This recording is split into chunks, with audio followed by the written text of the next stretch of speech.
But I think the most fun part about training for most people, especially in this day and age when you see a lot of young guys train, is going to failure a lot. People love it. People like the way it feels. And what I want to ask you is this. Number one, how actually useful is it for a person that's really trying to gain as much size as possible through their career? How useful is going to failure? And is there a way that we can structure it in a smart way into our training so that we're not just shooting ourselves in the foot trying to progress by using failure too much? That's a great question. And when we look at research, so we actually recently did a meta-analysis on this topic and basically did not find much. It showed that as long as you're training fairly hard, stopping within a rep or two short of failure, repetition reserve of, let's say, 2 or so, that was difficult to quantify. There didn't seem to be much difference. However, there's a lot of nuances.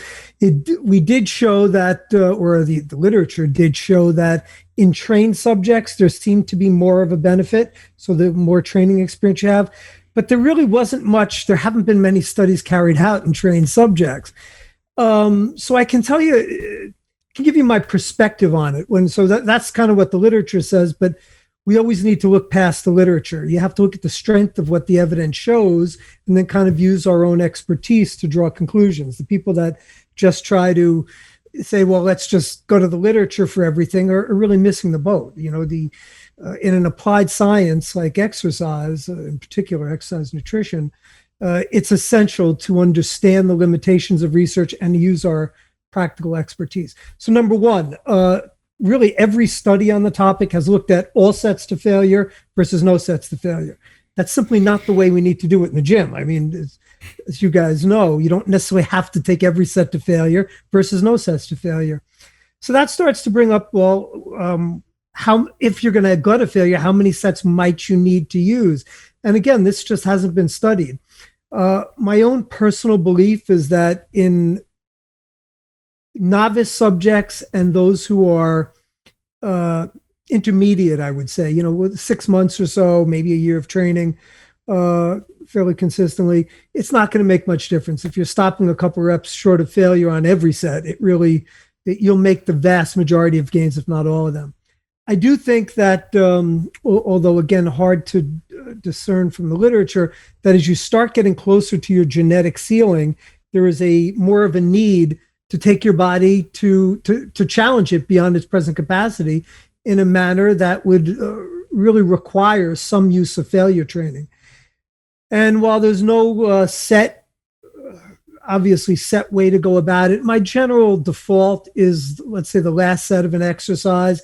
And I do think there is some benefit, just personal anecdote, in periodizing this. So maybe having short blocks of training where you're going to failure more often and then pull back where you, for a period of time, don't even go to failure at all.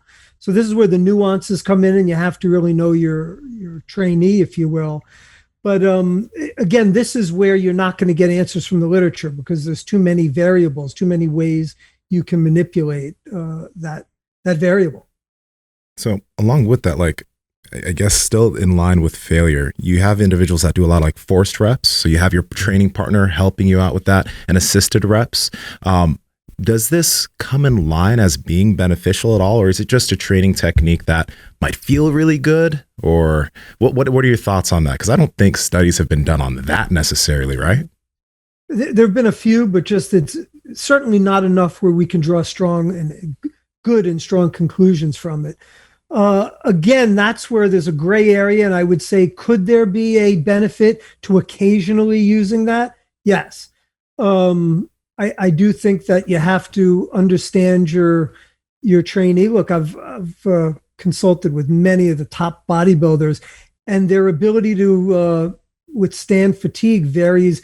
These are at top levels greatly. I mean, I know I worked recently with a top bodybuilder who has his pro card, his IFBB Pro Classic.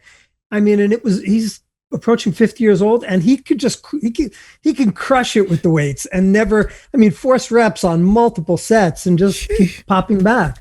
Whereas other people literally get crushed if you just do this occasionally. So I think there's a high amount of interindividual variability that always needs to be taken into account.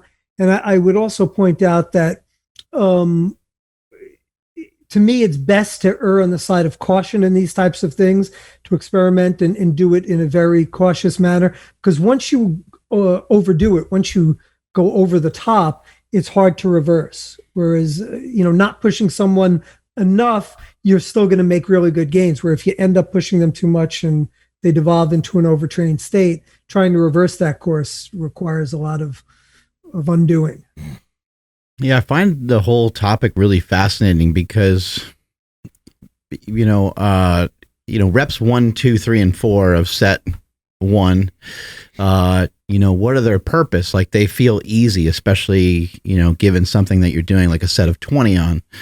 But now if we try to do, 4 sets of 20, now we end up with multiple repetitions that get to be challenging.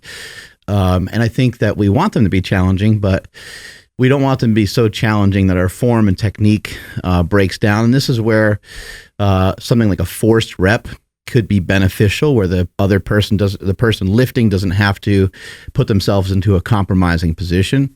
This could be something where, like, rest pause or something like these, these other ways of training where you just rest a bit and then you finish out your set. You could fatigue yourself more by having less rest in between the sets to get those last couple reps to fatigue you even greater. But in the end, it kind of appears to me that strength training and even hypertrophy training kind of fall in this category of we have to use like small words in order to get to the bigger words.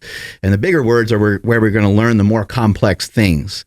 But without the shorter words to get there, we can't learn about like quantum mechanics without is, and, the, then, those words being there in front of it for us to kind of make sense of the whole sentence, and then therefore make sense of the whole paragraph, and then to kind of digest and take everything in and have it actually mean something to our body, where it's given our body a meaningful message that says, I think you should grow. I think that's a great analogy. Yeah. And by the way, one of the points I want to make, and just kind of summing this up, is that going to failure too often can have negative effects on your volume load, because when let's say you're doing 4 sets, if you're crushing it on your first set, you're going to have to either you're going to have to take a huge rest interval, after that set, let's say 5 minutes, or you're going to have to drop the weight. I do studies like this all the time, and you ultimately have to drop the load.